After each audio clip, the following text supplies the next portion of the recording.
台南台语文化班学会办台语的朗读比赛，报名的人为国校6年仔到70外岁拢有，希望会当互展现学员的学习成果，推广台语文，唔但会晓讲，嘛会当写，会当读。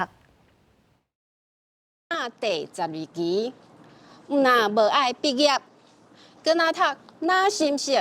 台顶的参赛者用刷牌台语来讲学习母语的过程，这文章拢是来自台南市台语文化班学会学员系，对定稿编辑到出版，拢用家己包办。这回学会办一场5万繁华朗读会刊观摩赛，对6年到70外岁拢来参加。食到这老啊，唔免去甲少年去比赛这，计想要甲人摕奖品。尾啊，我感觉讲，这是一个真好的过程，学习过程。真侪头摆来参加的学员，加减的感觉淡淡，对当中因趁经验嘛互相求进步。人讲台顶3分钟，大卡几处经。学会嘛特别请评审老师参大家交流，对语音到声情的变化，拢互大家真宝贵的建议。接声里的部分可能 PTKH， 亲像讲即时啊、调急啦、发音的时阵有可能会疏忽去，所以伫咧比赛时阵，即几个部分咱爱较斟酌咧。台语文化班107年对台南生活起步，到当推萨到6个地区。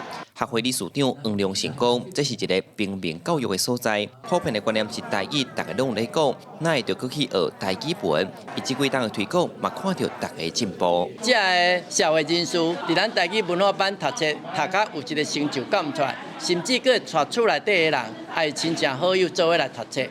那按伫这个什么所在，就讲咱每一年。伫参加教育部的认证的人数，会当看到伊的成长。过去一户记录3万家的文风，台语文化班学会即马希望会使恢复过去的光景，互每一区拢有台语文化班，通互大家世界会当学台语的机会。记者苏台南采访报道。